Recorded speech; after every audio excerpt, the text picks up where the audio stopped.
Hello, people of the internet. I'm PunPanda. Welcome to my Minecraft world. So I did a little thinking and I decided to make the storage system right behind me here in the mine. This also gives me the opportunity to finish off the entrance to the mine and the way down there. So yeah, it's really hitting two birds with one stone. This digging out of the storage system area will require a lot of digging though, so I decided to build a beacon first. And yeah, constructing a beacon means that we have to kill a wither, and this is what we're going to do next. So if I remember correctly, there's a pretty easy way to kill the wither, and you can do it by like digging up a little room underneath this platform here, this bedrock platform. I think, yeah, we need to go one deeper. Perfect. And now I will place some obsidian here, which is blast resistant to wither skulls.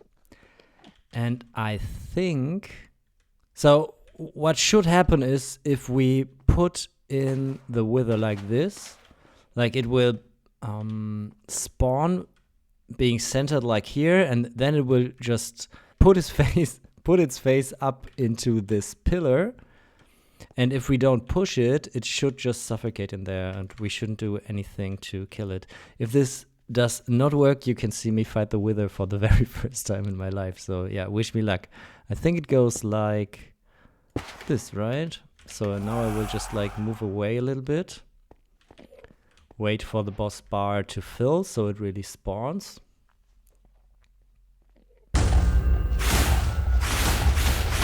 And as you can see now, it's slowly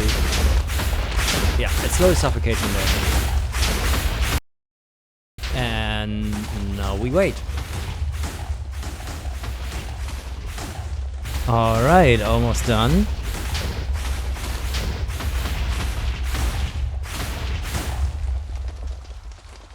Perfect. And there we have our nether star. And now we can build ourselves a beacon.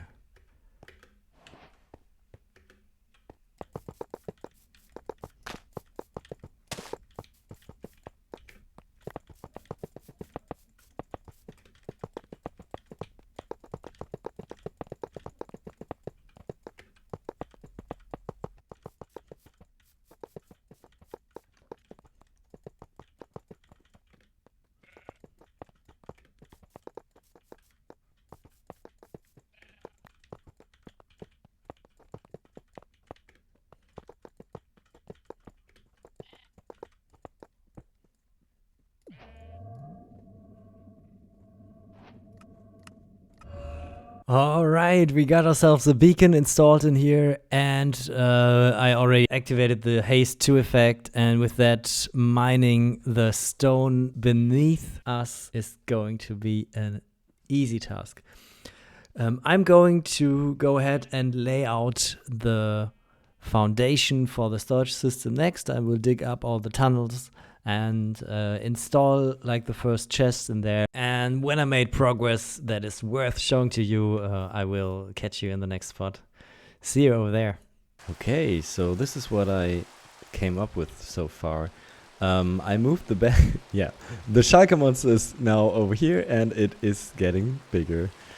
It's also more unorganized than before. I moved the bed over here, put some painting on the wall, some flower pots, nothing fancy, just like our normal little hidey-hole setup. I put a clock on the wall so I can see when it is safe to go outside. And yeah, then I put an iron door here with a button. And this is like going down to the mine, a little bubble elevator I dug in here. And yeah, this is going to be our new crafting and storage area. Storage is going to be over here. I'm going to extend the tunnel as far as I need. Alright, when it comes to crafting, I thought of like putting some crafting tables in the floor so we can access them from everywhere. And then I thought about this setup. I want to put an enchanting table down here. Then I want to have a map. Here I want to do a little brewing setup with some infinite water source. Here is like the general stone cutting, smithing area. So I'm going to move the lava farm over here. I will dig out this tunnel to put in the cauldrons for the lava farm in there. And here I'm going to do a smelter setup. And then I think this is like a good first setup that we can then later extend on. So I kind of want to build all of this in a time lapse, but I'm currently a little stuck. You know, a while ago I upgraded my game to a version that is not compatible with the current version of the replay mod anymore. And in the past I did this before, but then whenever I needed to record a replay, I just downgraded the game a version or two. And yeah, I just recently learned that you should never ever do that. And if I try to do that right now, all the items in all the chests are getting deleted, so I can't do it anymore. So yeah, maybe I have to wait a little bit, but I'm really trying. I know there's a version coming out soon. Hopefully you can see a nice replay with some music in 3, 2, 1, go.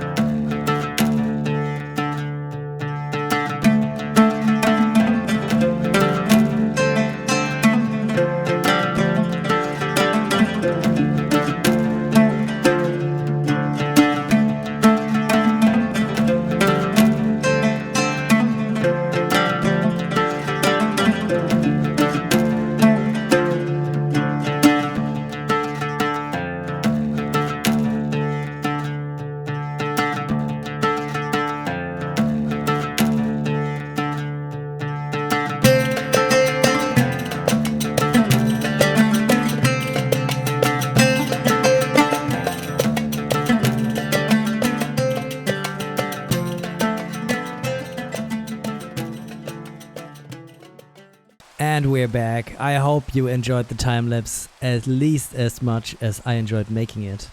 Of course it's raining again outside. Every time I hit this record button it starts to rain. But luckily everything I wanted to show you is on the inside anyway. So yeah, let's go check this out. Follow me. So I already showed you the room behind this door. Nothing has changed in here. But what changed is the entrance. You see all of our boxes are gone now. And yeah, I modeled this a little bit like I had it in mind when I first dug this hole, you know. Right next to this staircase here, there was some room, and I always intended it to be a rail system that will allow us to drive a minecart down here. And yeah, this is not the fastest way to get down here. But it's like a really fun way. And yeah, as you can see here, I only made it to the mid-level. And if I push this button here right next to me, I will go all the way up again. How did this dog get in here? Is this Sherlock Bones? How did you get in here? And what are you doing? Yeah, you should stay here, so you don't get wet. Moving on. Behind this door here, I just installed a bubble elevator that will get you to the same level as the minecart would, but it's a little faster, so for like day-to-day mining activities, this is like for more convenience. If you come inside here, like a lot has happened. I've been working on this for days, and yeah, I will show you everything step by step. The enchanting setup looks like this. I installed like a bunch of bookshelves. I put the skulk sensor over here and put some skulk in the back because I thought it looked cool and it fits to this like little darker magic kind of theme. I put a lamp here. Maybe if I get a skeleton head in the future, I will put it here. And yeah, with this barrel we have the basic ingredients for enchanting things. And if you look closely, you can see that these books here look a little different than the others. This is because this is a chiseled bookshelf. And yeah, these are of course the weird enchanted books that we found as treasure loot. And I intend to replace some of these bookshelves, with chiseled bookshelves whenever we get more loot like this. Moving on to the map wall, where there are no maps yet, but we can craft some. I put some of the ingredients in here, like some compost and some paper. Glass pane is also useful if you want to lock a map at some point. Over here we have like a little modern chemistry looking setup for our brewing station. Here we have some blaze powder and glass bottles. Then there are some basic ingredients in here. And here I stored all the potions that we already looted. Most of them are from our adventures in the end dimension. Like water is also taken care of, and I can just like grab these bottles and yeah, fill them up over here. And yeah, then we can craft some potions. Okay, next we have our like general crafting area.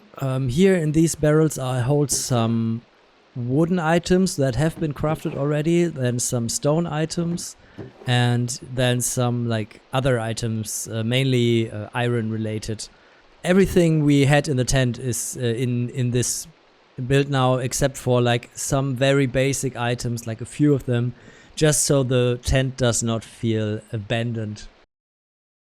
Yeah, in here we have some in-between products and decorative items. Like here are the dice and some banners, some flower pots. I have moved our lava farm. There are now 16 cauldrons in here. 16 is cool because I can just take a whole stack of buckets and completely yeah, clear everything. This is just for in-between storage. The main magic happens over here, where we have like a full chest and a full hopper and a full barrel. And if you push this button over here, yeah, it will automatically deliver a single lava bucket in every single furnace over here. So we can just like put the stuff we want to smelt in there and like press the button, and then everything gets auto smelted. And yeah, the lava buckets like these fill up so quickly. So we, like as you see, like we can smelt stuff for days and days and days. And like it took me a little tinkering to get this working here.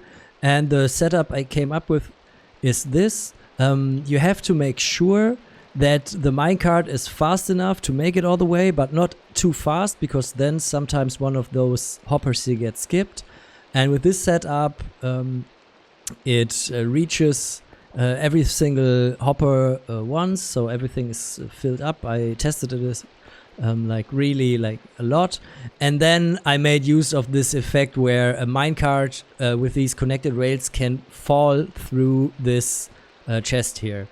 So yeah, this was like a lucky find I had, and it worked out great. I'm a little sad that I cannot make a painting like cross over the whole thing, but I think this looks cool as well. And yeah, here we have our collection of valuables. Yeah, here are what has been in the shiny chest in our tent before. Here's the dragon egg that we collected in the end dimension after defeating the ender dragon. And in here's just some more like horse related shinies. When it comes to gear, I put everything in here. This is all the remaining like diamond gear we have. And in here we have the food.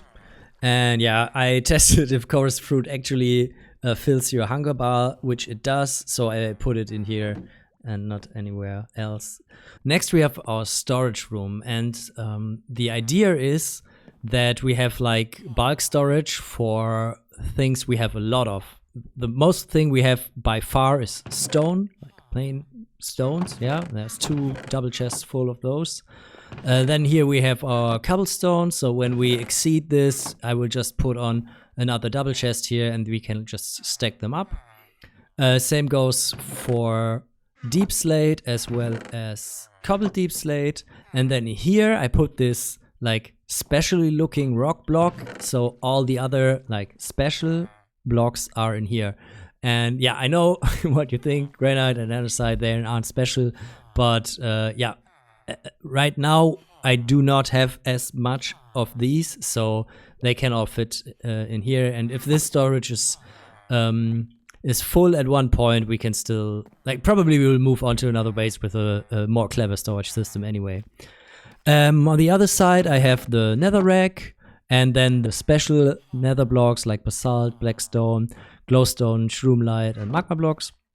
And then I have the same for the end. There I only have the end stone. I was thinking about putting the purple blocks and the end stone bricks in there as well, but then I thought, like, this is just this is just like crafted materials. We got them from buildings there, right? So they shouldn't be in this like raw material space. In here we have all the ores, also dripstone and flint. These, like, when I was done with the whole storage, I still had these two items in here because I think they're not really minerals. But yeah, I thought when I would be looking for flints, I would go to either the sand or the minerals chest. And yeah, I think like in the past, I normally stored them those minerals. So this is where I put them here. And this is just a storage for spare shulker boxes. I put those here mainly because there was still an open slot here. Then here on the left we have the wood types. I go with the basic woods here, and the little more like the newer types of woods are here. Then here's the dirt chest, as well as the special dirts, all the dirty stuff. I also put snow blocks in here.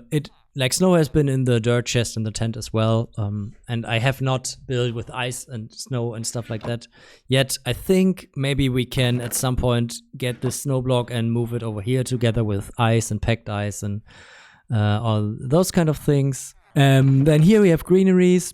No surprises here, maybe except for I put some of the saplings in here as well.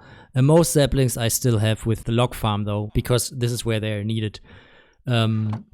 Same goes for the crops. Yeah, I put some of the crops here, so we always have enough if we need some for something. But like most of the stuff is still in the windmill. Here are all the drops from the neutral mobs. I just took what we had in the tent as well as in the barn. And here are the drops from our hostile mobs. I did not bother to bring all the rotten flesh from the zombie farm in here. Here I built a trash can. There's like a tiny bit of redstone behind it, right? It's just a dropper with a comparator, so when an item gets in here, it triggers itself once, so it will then drop something in the lava below. I can probably just show you. Yeah, so this is how you get rid of stuff. I don't intend to use this a lot, but when it came to storage, especially here for for these, sometimes I had like a single piece, like a single andesite slab, and then I thought, okay, this is taking up so much space that could be used for a stack of other items, so I just put it in here. Maybe I destroyed like 10 items or so. Like, yeah, I destroyed more by testing it than by actually getting rid of it. Of course, I extended this like a little bit, the cave theme from the trade hall, which is where this door leads. Anything else? I don't think so. I will, however, quickly go to the task board. Oh yeah, I installed this. I thought it looked cool. Let me know what you think about it. We accomplished quite a bit. We built a storage system. Yes. Check. I moved the lava farm. What else? I finished the mine entrance. Yeah, and this place is really coming together. Actually, flying around helps tremendously with how fast everything comes together. And yeah, let's quickly look at what we are going to do next. I will build a gunpowder farm because I'm almost out of rockets. I want to build an ender, so like a much better XP farm, and I want to build like at the graveyard a little book, like on a lectern that reminds us how like the first 5 iterations of PunPanda died in this world. I think if this world is going to be like a long-running world, then it would be really fun to have like a ledger of all the ways we died in this world. Yeah, so of course we want to craft some netherite gear, and for farming netherite I want to use TNT, and for that we need gunpowder as well. So like a gunpowder farm is the logical next step, so we will do this next. Anyway, that's all for today. Thank you so much for watching. Have a wonderful day. Bye bye.